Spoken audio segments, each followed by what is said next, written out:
Perkenalkan, nama lengkap saya Jeffrey Antonisa, NIM 1.03.2023-0107, kelas C, semester 2, Prodi Manajemen Pendidikan Kristen, mata kuliah Pendidikan Inklusif.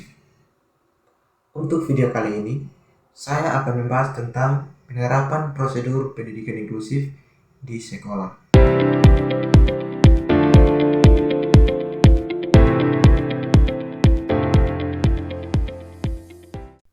A. Pendahuluan.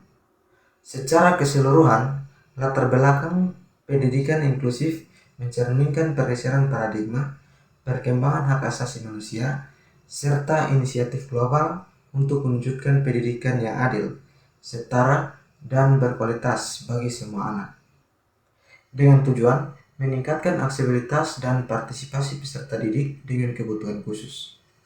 Contohnya, peserta didik dengan disabilitas intelektual membutuhkan dukungan dan akomodasi khusus agar dapat berpartisipasi dan belajar secara efektif. Hal ini dapat mencakup modifikasi kurikulum, strategi pengajaran yang disesuaikan, serta bantuan teknologi dan sumber daya lainnya. B.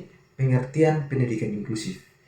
Pendidikan inklusif adalah pendekatan pendidikan yang mengupayakan agar semua peserta didik, termasuk mereka yang memiliki kebutuhan khusus, dapat belajar bersama-sama di lingkungan yang sama tanpa diskriminasi. Pendidikan inklusif mendorong partisipasi aktif dari semua peserta didik dalam proses pembelajaran, interaksi sosial, dan kegiatan sekolah lainnya.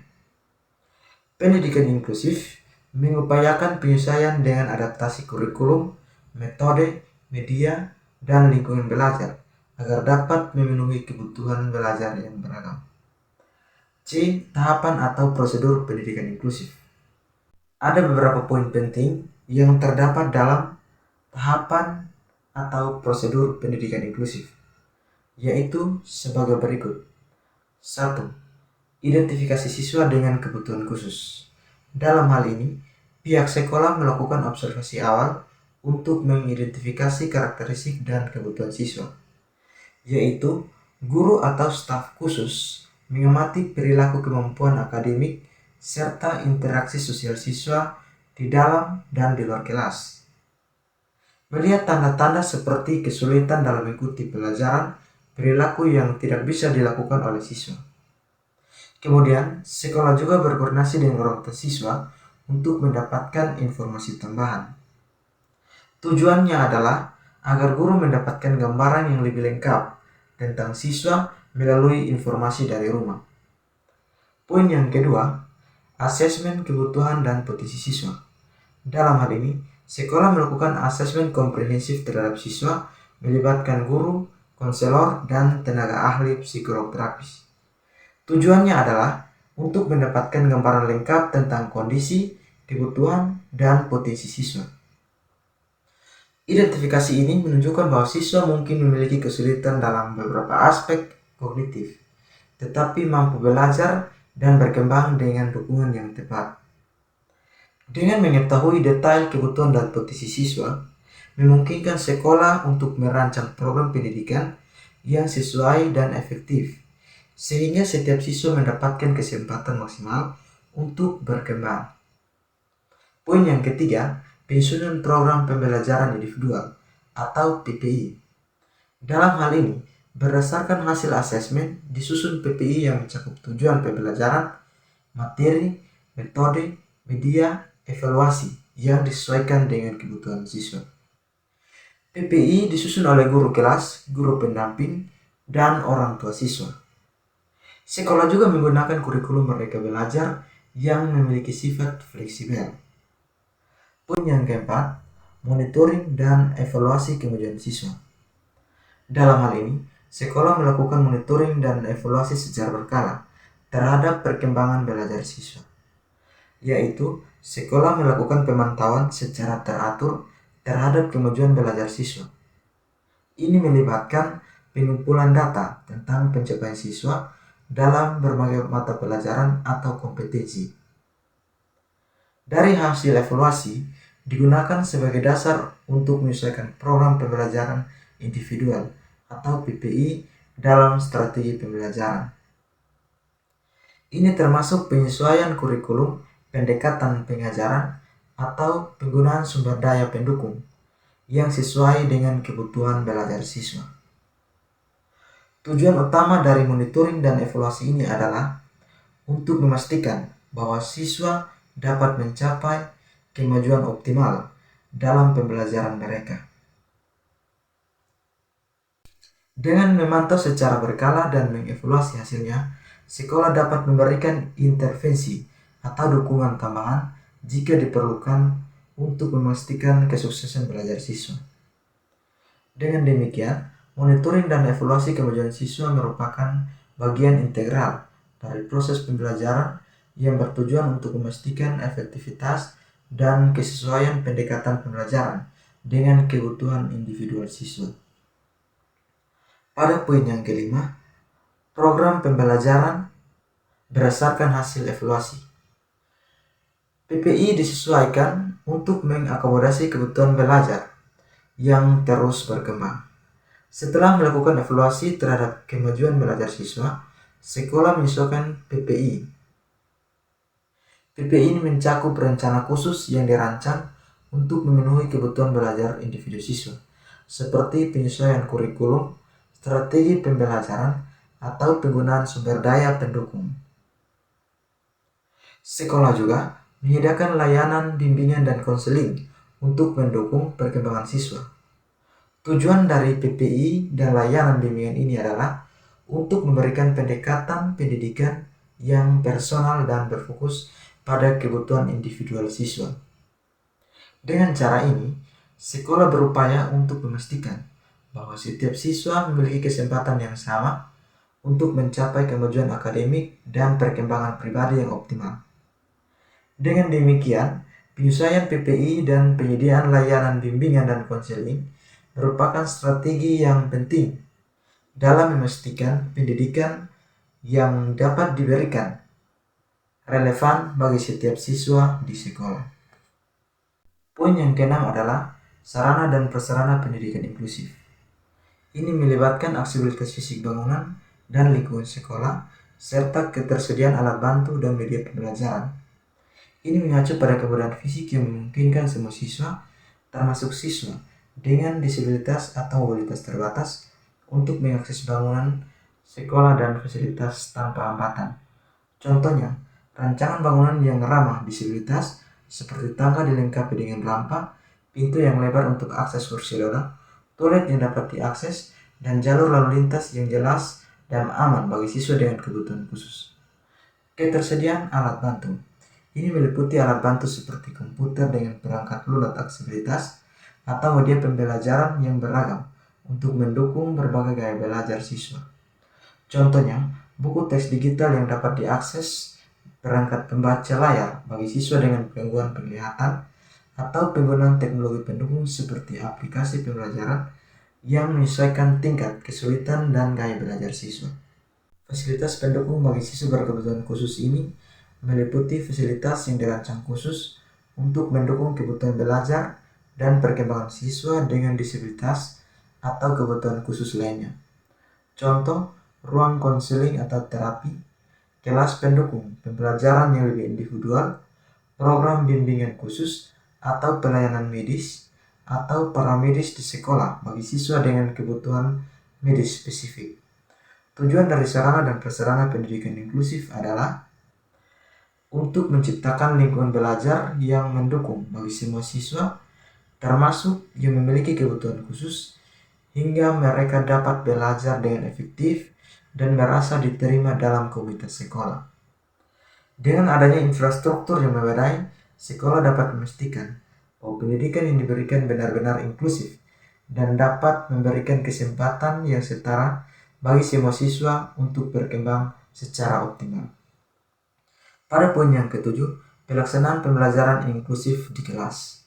Dalam hal ini, guru kelas dan guru pendamping khusus berkolaborasi dalam melaksanakan pembelajaran di kelas reguler.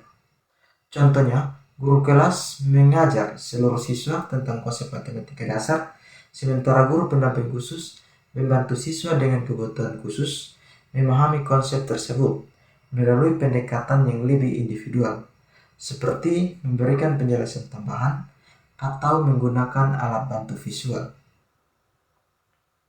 Yang berikutnya, metode pembelajaran disesuaikan, seperti pemberian tugas terstruktur, penggunaan media visual, dan pemberian waktu tambahan. Metode pembelajaran disesuaikan untuk memastikan semua siswa dapat mengikuti pembelajaran dengan baik. Ini termasuk pemberian tugas yang terstruktur, penggunaan media visual untuk memperjelas materi, dan memberikan waktu tambahan bagi siswa yang membutuhkannya. Contohnya, 1. Memberikan tugas terstruktur. Dalam hal ini, siswa diberikan panduan langkah-langkah demi langkah untuk menyelesaikan tugas dengan instruksi yang jelas dan terorganisir. Misalnya, tugas menulis esai diberikan dalam beberapa tahapan yang harus diselesaikan satu persatu. Contoh kedua, penggunaan media visual. Guru menggunakan gambar, video, diagram, alat bantu visual lainnya untuk menjelaskan materi penjelasan. Misalnya dalam pelajaran sains, guru menggunakan video animasi untuk menjelaskan proses fotosintesis. Contoh yang ketiga, pemberian waktu tambahan. Siswa dengan kebutuhan khusus diberikan waktu tambahan untuk menyelesaikan ujian tugas. Misalnya, jika siswa diberikan 30 menit untuk menyelesaikan ujian matematika dengan menerapkan kolaborasi antara guru kelas dan guru pendamping khusus, serta menyesuaikan metode pembelajaran. Sekolah dapat menciptakan lingkungan belajar yang inklusif dan mendukung semua siswa, termasuk mereka dengan kebutuhan khusus. Ini memastikan bahwa setiap siswa memiliki kesempatan yang sama untuk belajar dan berkembang sesuai dengan kemampuan dan kebutuhan mereka. Pada poin yang ke-8, peran pemangku kepentingan. Dalam hal ini, guru kelas dan guru pendamping khusus berkolaborasi dalam pembelajaran. Ini menekankan guru kelas dan guru pendamping khusus bekerja sama dalam merencanakan, melaksanakan, dan mengevaluasi pembelajaran. Mereka saling berbagi tanggung jawab untuk memastikan bahwa semua siswa, termasuk dengan kebutuhan khusus, dapat belajar dengan efektif. Contohnya, guru kelas mengajar seluruh siswa tentang topik sejarah, sementara guru pendamping khusus membantu siswa dengan kebutuhan khusus untuk memahami materi dengan menggunakan metode pengajaran yang disesuaikan, seperti memberikan penjelasan tambahan atau menggunakan alat bantu visual. Sekolah juga menyediakan sarana dan prasarana yang aksesibel bagi siswa. Sekolah bertanggung jawab untuk menyediakan fasilitas yang aksesibel bagi semua siswa, termasuk siswa dengan kebutuhan khusus. Ini termasuk infrastruktur fisik dan alat bantu pembelajaran yang mendukung pendidikan inklusif. Pemerintah juga memberikan dukungan dan anggaran untuk program inklusif. Ini termasuk pendanaan untuk pelatihan guru, pengadaan alat bantu pembelajaran, dan pembangunan infrastruktur yang ramah disabilitas. Contohnya, pemerintah mengeluarkan kebijakan yang mewajibkan semua sekolah untuk memiliki program inklusif dan memberikan anggaran tambahan untuk pelatihan guru dalam menangani siswa dengan kebutuhan khusus serta untuk membangun fasilitas aksesibel di sekolah. Pada poin yang ke-9, evaluasi dan perbaikan berkelanjutan. Dalam hal ini, sekolah melakukan evaluasi secara berkala untuk mengidentifikasi tantangan dan hambatan. Evaluasi ini bisa mencakup pengumpulan umpan balik dari siswa, guru, dan orang tua, serta peninjauan terhadap kemajuan siswa. Contohnya, setiap semester sekolah mengadakan pertemuan dengan guru, orang tua, dan siswa untuk mendiskusikan tantangan yang dihadapi dalam pembelajaran inklusif. Mereka juga mengumpulkan data melalui kuesioner dan observasi kelas untuk memahami hambatan yang mungkin ada. Dari hasil evaluasi tersebut digunakan sebagai dasar untuk menyempurnakan perencanaan dan implementasi pendidikan inklusif di sekolah tersebut. Ini termasuk penyesuaian strategi pembelajaran, peningkatan fasilitas, dan perbaikan program pendukung. Secara garis besar, saya menarik kesimpulan bahwa pendidikan inklusif yang komprehensif ini dirancang untuk mengakomodasi kebutuhan belajar siswa dengan disabilitas seperti siswa yang memiliki disabilitas. Prosedur tersebut mencakup identifikasi kebutuhan siswa, asesmen, penyusunan program pembelajaran individual, pelaksanaan pembelajaran yang disesuaikan, monitoring dan evaluasi, penyesuaian program pembelajaran.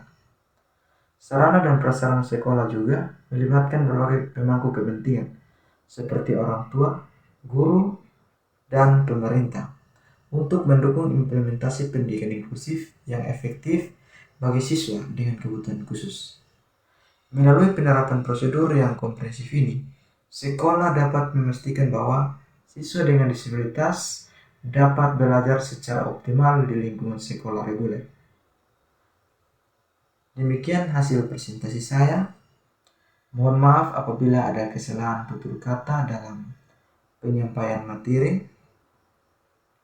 Mohon maaf sebanyak-banyaknya.